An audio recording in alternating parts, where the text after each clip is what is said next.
1.1 का question number 4 है हमारा। यूक्लिड विभाजन परिमेय का प्रयोग करके दर्शाइए कि धनात्मक पूर्णांक का वर्ग किसी पूर्णांक 3m के या 3m+1 के रूप का होता है। जिस तरह से हमारा दूसरा क्वेश्चन था उसी तरह से ये चौथा क्वेश्चन है। इसमें भी हम कोई धनात्मक पूर्णांक को मानेंगे। तो हम मानते हैं कोई धनात्मक पूर्णांक। मैंने लिखा माना कोई धनात्मक पूर्णांक a।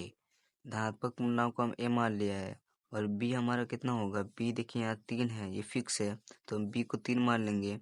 और r यहाँ फिक्स नहीं है, r यहाँ पे 0 है तो यहाँ पे 1 है, तो r फिक्स नहीं है तो r को हम क्वेश्चन मार्क दे देंगे। अब हम लिखेंगे यूक्लिड विभाजन एल्गोरिदम से। जैसे कि मैंने लिखा है यूक्लिड विभाजन एल्गोरिदम से a = bq + r। a हमारा हम a ही माने हैं a को, और b को हम लिख सकते हैं यहाँ पे 3, क्योंकि b 3 है, 3 और q नहीं पता और r हमें निकालना है। तो इसे समीकरण 1 मान लेते हैं। हम जानते हैं कि r का मान, जहाँ r का जो मान होता है वो 0 से या तो बड़ा है या बराबर होगा और b से छोटा होगा। यानी जो हमारे यहाँ पे r है वो 0 से बड़ा या बराबर है और b यानी 3 से छोटा है। तो हम r का मान यहाँ पे लिख सकते हैं, क्योंकि 0 से बराबर और बड़ा है तो बराबर है तो 0 भी लिख सकते हैं, फिर 1 लिख सकते हैं, फिर 2 लिख सकते हैं। हम 3 नहीं लिख सकते, 3 नहीं लिख सकते क्योंकि 3 से छोटा होता है, 3 के बराबर नहीं होता। तो ये r का मान है। हम एक एक करके r का मान समीकरण 1 में रखेंगे और देखेंगे क्या होता है।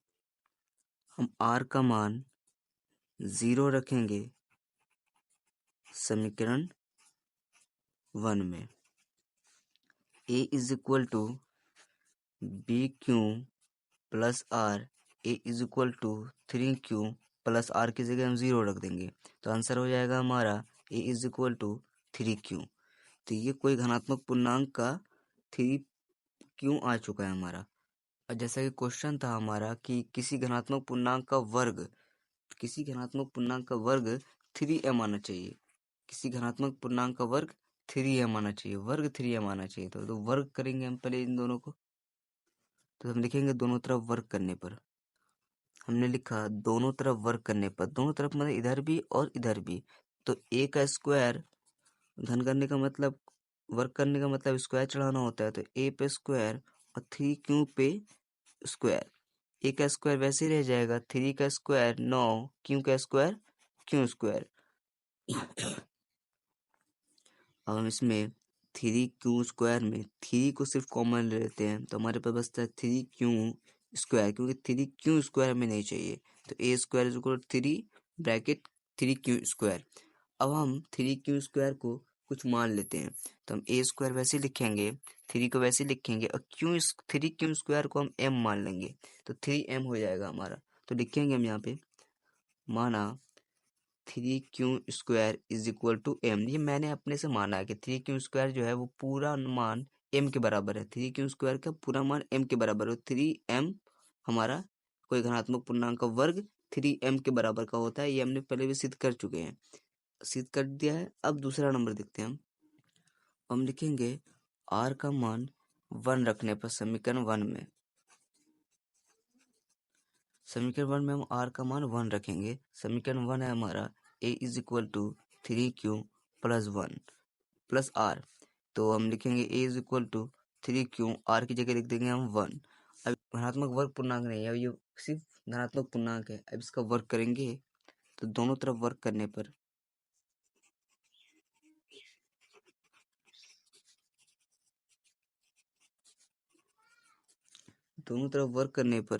दोनों तरफ का मतलब a स्क्वायर पे वर्ग और पूरे नंबर पे वर्ग। तो a स्क्वायर 3q + 1 का होल स्क्वायर।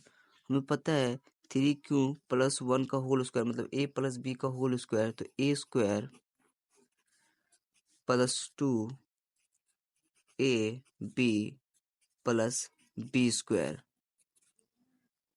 हम इसको सॉल्व कर देते हैं। 3 का स्क्वायर होता है 9 और q स्क्वायर वैसे ही उतर जाएगा। 2 3 6 और 1 6 q प्लस 1 का स्क्वायर 1 ही होता है। इन दोनों नंबर में हम 3 को कॉमन निकाल लेते हैं तो यहाँ बचता है 3 क्यू स्क्वायर प्लस यहाँ पे 2 क्यू बचता है और ये +1 वैसे ही उतर जाता है। अब हम ए स्क्वायर वैसे लिखेंगे और 3 वैसे लिखेंगे, ये पूरे नंबर को हम m मान लेंगे +1 हम वैसे लिखेंगे। तो हम लिखेंगे माना 3q square plus 2q is equal to m। जिस तरह से हमने पहले वाला नंबर माना था वैसे इसमें भी मान रहे हैं कि ये पूरा नंबर की जगह हम इसको सिर्फ m मान लिया, तो पूरा नंबर की जगह हम लिख दिया कि हम m माना है और +1 वैसे उतर गया। तो ये भी हो गया हमारा आंसर। तो ये एक आंसर है और हमारे इससे पीछे जो था ये एक आंसर है। और 3m और 3m+1 के रूप का 3m और 3m+1 के रूप का हमारा आ चुका है। तो इसको एक बार उतार लीजिए।